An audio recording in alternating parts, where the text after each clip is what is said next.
This is Lumbwa School. It's a primary school. Look at the vast of the land. This is just one class, one block of a class.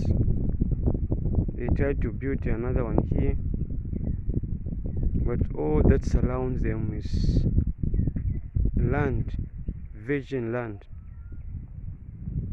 Now arises questions as to what really can a child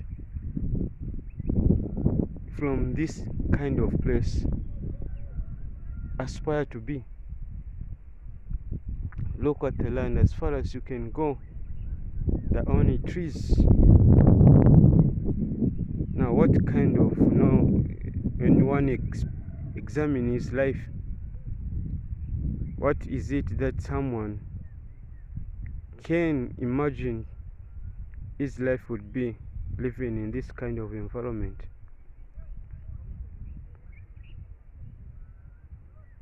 What is really the reason of existing under this earth? Well, wherever you see, what kind of possibilities are there for these children living in this kind of environment?